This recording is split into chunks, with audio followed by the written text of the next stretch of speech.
Personal finance opinions YouTube channel में एक और वीडियो में आपको खुशामदीद। स्टॉक मार्केट हो, वो पाकिस्तान की स्टॉक मार्केट हो या दुनिया की कोई भी स्टॉक मार्केट हो, वहाँ पर दो तरह के लोग आपको मिलते हैं। एक तो वो लोग होते हैं जो कि day trading, intraday trading, swing trading कर रहे होते हैं, या फिर वो लोग होते हैं जो कि इन्वेस्टिंग कर रहे होते हैं फॉर द लॉन्ग टर्म। अब सवाल ये पैदा होता है कि स्टॉक मार्केट में ज़्यादा पैसा पोटेंशियली कौन बना सकता है, ट्रेडर या इन्वेस्टर? और ट्रेडिंग और इन्वेस्टिंग में बुनियादी फ़र्क क्या है? इस वीडियो में इस टॉपिक के ऊपर डिटेल में बात की जाएगी कि शॉर्ट टर्म ट्रेडर या लॉन्ग टर्म इन्वेस्टर आपको क्या बनना चाहिए और किस में आप पोटेंशियली ज़्यादा पैसा बना सकते हैं। सबसे पहले हम एक बेसिक सा डिफरेंस देखते हैं ट्रेडिंग और इन्वेस्टिंग के बीच में, कि इनके दोनों किस तरह से आपस में कोरिलेट करते हैं और दोनों किस तरह डिफरेंट है। अगर ट्रेडिंग की बात की जाए तो पाकिस्तान स्टॉक मार्केट या दुनिया की किसी भी स्टॉक मार्केट में जब आप एज अ ट्रेडर काम कर रहे होते हैं तो आपका जो मतमा नज़र होता है या जो आपका बुनियादी मकसद होता है वो शॉर्ट टर्म कैपिटल गेन होता है। इसमें शॉर्ट टर्म से मुराद ये है कि आप मे बी के आप ये चाहते हैं कि मिनट्स के अंदर आपकी ट्रेड से आपको कुछ फ़ायदा हो जाए, मे बी आवर्स में आपको फ़ायदा हो, मे बी एक दिन की बात हो रही होती है या इंट्राडे या इवन स्विंग ट्रेडिंग भी आती है, जिसमें कि आप किसी भी स्टॉक की जो प्राइस मूवमेंट है उसको देख रहे होते हैं कि उसमें जब कोई स्विंग आता है और लो पे आपने बाय किया, तो जब वो हाई पे जाता है तो आप उसमें से एग्जिट करते हैं और कुछ प्रॉफिट हासिल कर लेते हैं। जो साइंस इसके बीच में होती है वो बेसिकली डिमांड एंड सप्लाई की होती है, कि आपने डिमांड एंड सप्लाई को देखना होता है स्टॉक मार्केट में। जिस तरह नॉर्मल ट्रेडिंग होती है मार्केट के अंदर, वहाँ पर जब किसी चीज़ की डिमांड ज़्यादा होती है तो उसकी कीमत ऊपर चली जाती है, और जब सप्लाई ज़्यादा हो जाती है तो फिर कीमत नीचे आ जाती है। तो यही ट्रेंड फॉलो होता है स्टॉक मार्केट में भी, कि जब बाइंग प्रेशर या सेलिंग प्रेशर आता है तो उसकी बेसिस पे जो प्राइस है उसकी मूवमेंट होती है। तो ट्रेडर जो होता है वो कोशिश करता है कि लो के ऊपर वो लो प्राइस के ऊपर किसी भी शेयर को ख़रीद ले और हाई के ऊपर उसको बेच दे। अब ये लो और हाई कैसे डिसाइड होता है और कब इस किसी स्टॉक में एंट्री करनी चाहिए, कब उसमें से एग्जिट होना है, इसके लिए जो ट्रेडर्स होते हैं वो टेक्निकल एनालिसिस करते हैं और टेक्निकल इंडिकेटर्स की बिना पे प्राइस मूवमेंट को वो एनालाइज करके डिसाइड कर रहे होते हैं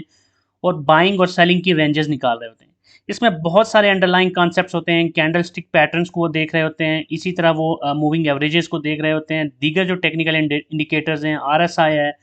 इसके अलावा वो ये देख रहे होते हैं कि वो कौन सी पोजीशन है जिसके ऊपर उन्हें स्टॉप लॉस लगाना चाहिए, कौन सी वो पोजीशन है जिसके ऊपर उन्हें ख़रीदना चाहिए और किस पे बेचना चाहिए। इसके लिए फिर वो ट्रेंड लाइंस को देख रहे होते हैं, और इसके अलावा वो देख रहे होते हैं कि कौन सा वो पॉइंट है जिसके ऊपर इस वक्त एक ज़ोन बन रहा है जहाँ पर आप पोटेंशियली इसमें से एग्ज़िट करना है या आपने इंटर होना है। तो बहुत सारे दीगर अवामिल हैं जिनको डिटेल में इस वीडियो में डिस्कस नहीं किया जा सकता, लेकिन बेसिक चीज़ जो अंडरस्टैंड करने की है वो ये है कि टेक्निकली प्राइस कैसे मूव हो रही है, और प्राइस मूवमेंट जो है वो सेंटीमेंट्स की बेस पे जो हो रही होती है उसको कैश करने की कोशिश करता है ट्रेडर। अब इसके बरक्स अगर हम इन्वेस्टर की बात करें तो जो इन्वेस्टर होता है उसका जो मतमा नज़र होता है, जो मकसद होता है वो लॉन्ग टर्म वैल्यू एडिशन होता है। क्योंकि इन्वेस्टर के लिए वक्ती तौर पे जो प्राइस की फ्लक्चुएशंस हैं, प्राइस की जो मूवमेंट अप एंड डाउन हो रही हैं वो इतनी ज़्यादा इंपॉर्टेंट नहीं होती, बल्कि इन्वेस्टर ये देख रहा होता है कि लॉन्ग टर्म में जो भी कंपनी है उसमें अर्निंग का और डिविडेंड का पोटेंशियल कितना है,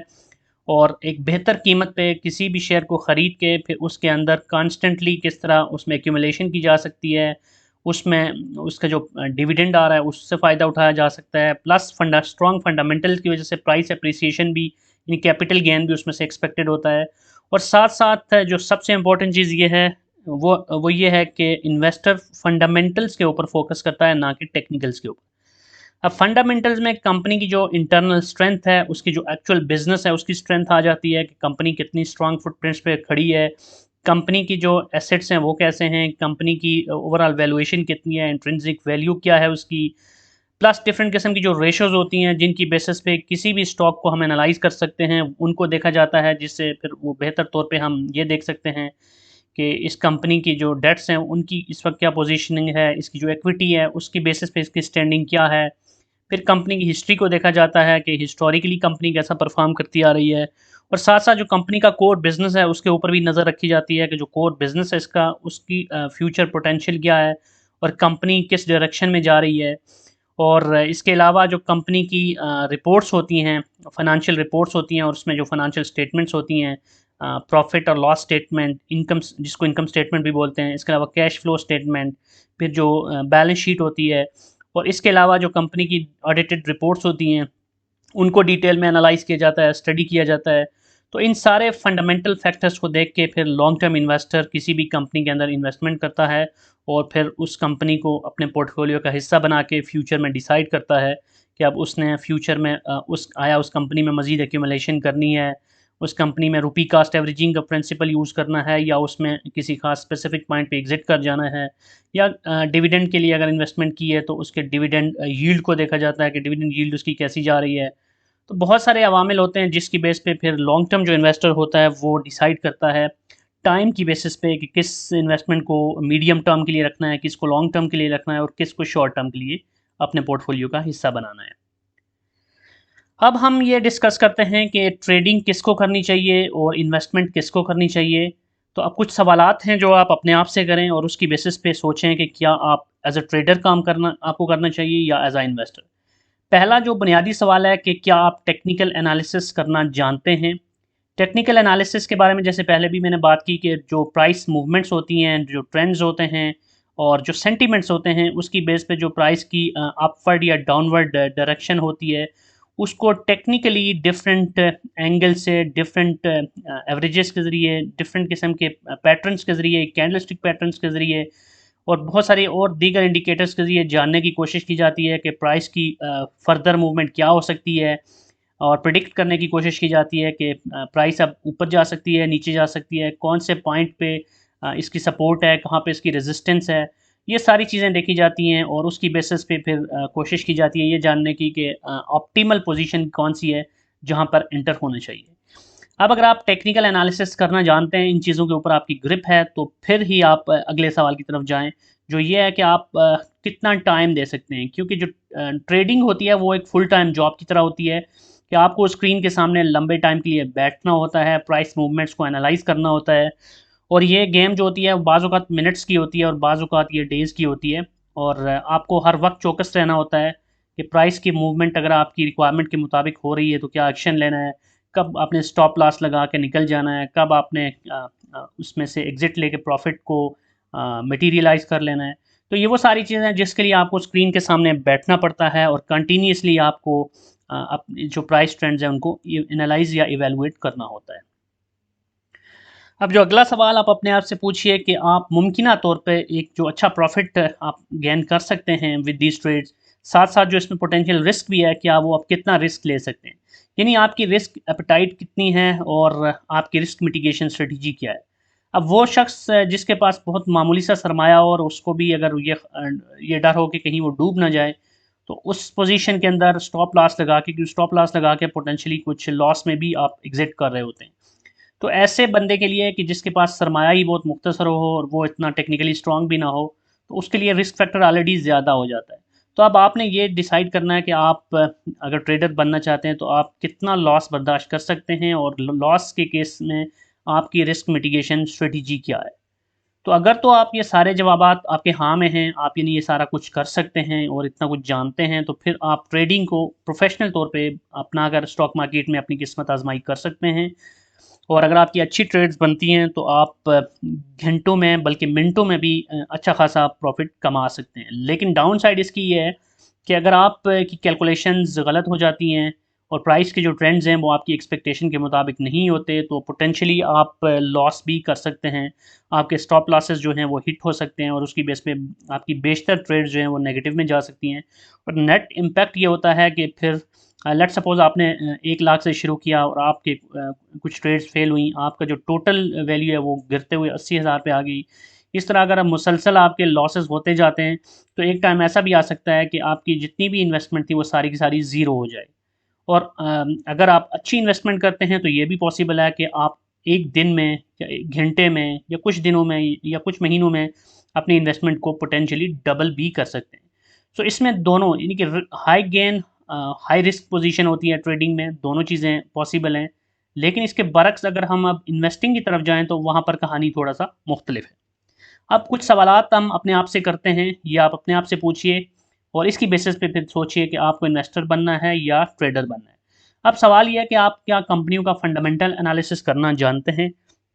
फंडामेंटल एनालिसिस जैसे पहले मैंने बात की कि कंपनीज की जो डिफरेंट किस्म की स्टेटमेंट्स होती हैं, बैलेंस शीट हो गई जिसको स्टेटमेंट ऑफ फाइनेंशियल पोजीशन भी कहते हैं, फिर प्रॉफिट और लॉस स्टेटमेंट यानी कि इनकम स्टेटमेंट हो गई, कैश फ्लो स्टेटमेंट हो गई। इसके अलावा जो डिफरेंट किस्म की रेशोज़ होती हैं, इंपॉर्टेंट रेशोज़ होती हैं फंडामेंटल, वो आप क्या उनके बारे में आपको कमा हक नॉलेज है, आपको पता है। फिर किसी कंपनी की वैल्यूएशन करनी हो तो आप कर सकते हैं, उसकी राइट टाइम टू बाय कौन सा है, उसकी इंट्रिंसिक वैल्यू क्या है, बुक वैल्यू की बेसिस पे, प्राइस टू अर्निंग की बेस पे और दीगर जो फंडामेंटल्स हैं उसकी बेस पे क्या आप किसी भी शेयर को प्रॉपर्ली जज कर सकते हैं। साथ साथ जो कंपनीज की बिजनेसेस हैं उनके बारे में आपकी नो हाउ कितनी है, क्योंकि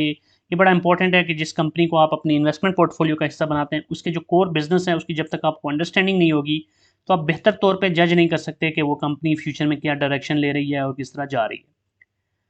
अब दूसरा आप अपने आप से ये सवाल करें कि आपका मकसद क्या है। क्या आप लॉन्ग टर्म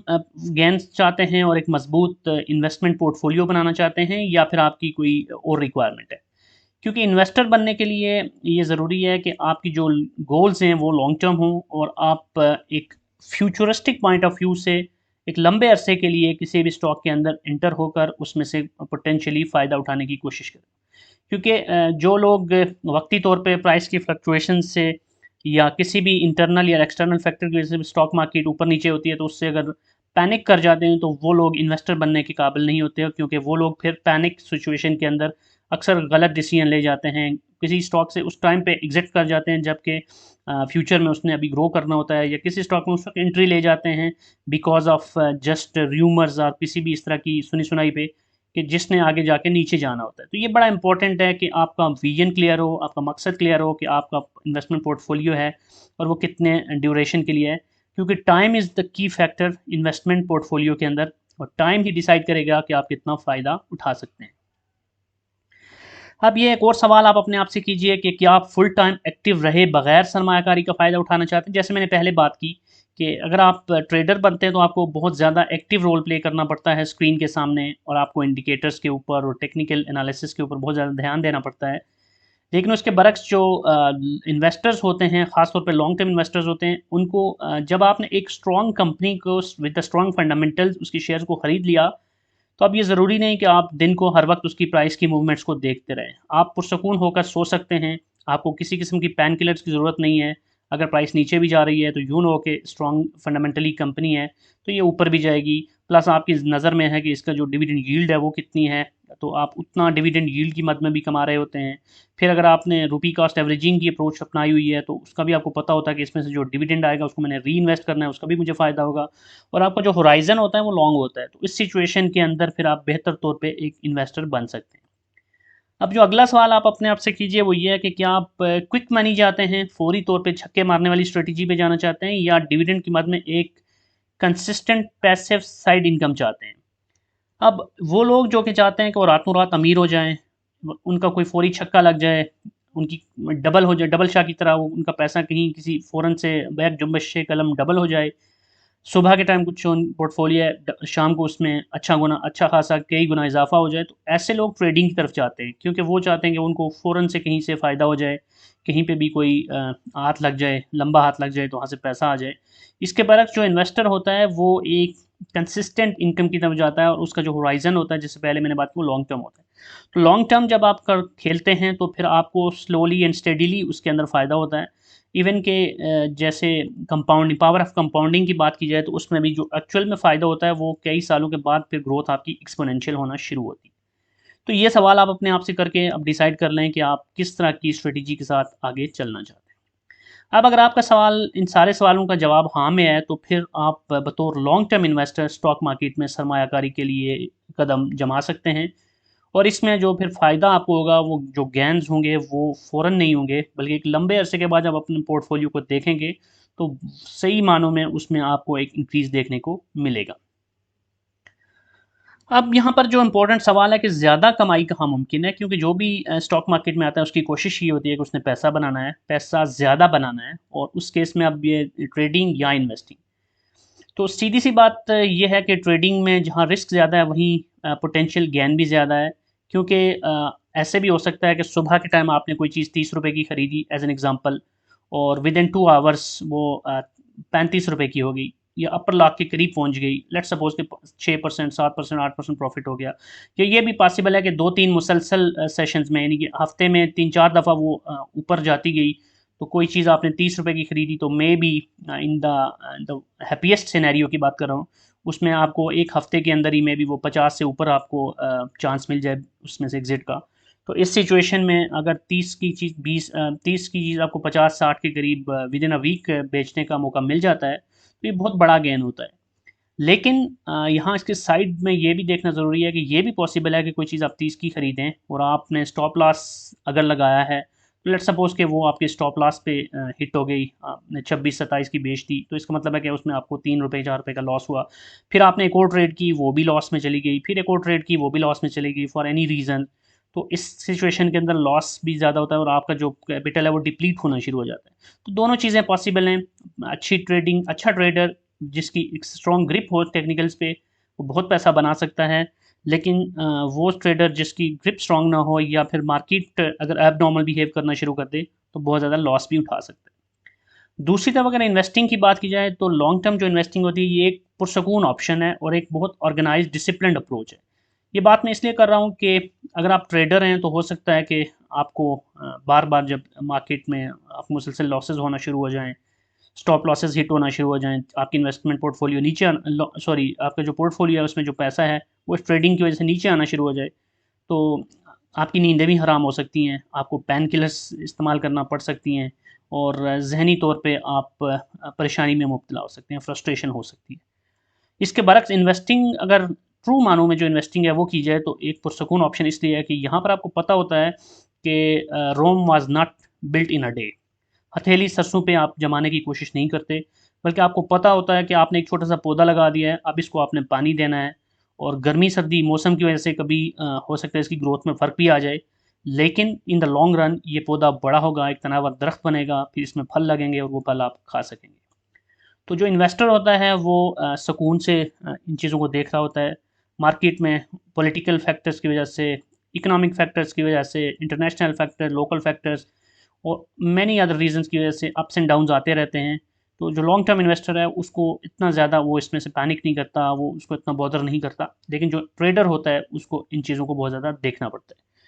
तो मैं पर्सनली इन्वेस्टिंग को फॉलो करता हूँ और मैं as a long term investor ही स्टॉक मार्केट में अपनी पोर्टफोलियो को बिल्ड कर रहा हूँ।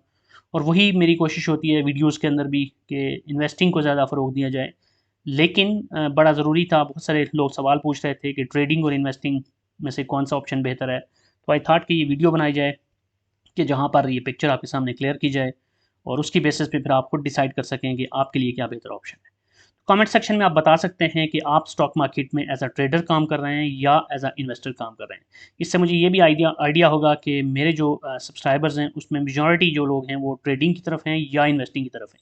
ताकि उसी हिसाब से फिर ज़्यादा वीडियोज़ भी इस चैनल पर आपके सामने आ सकें।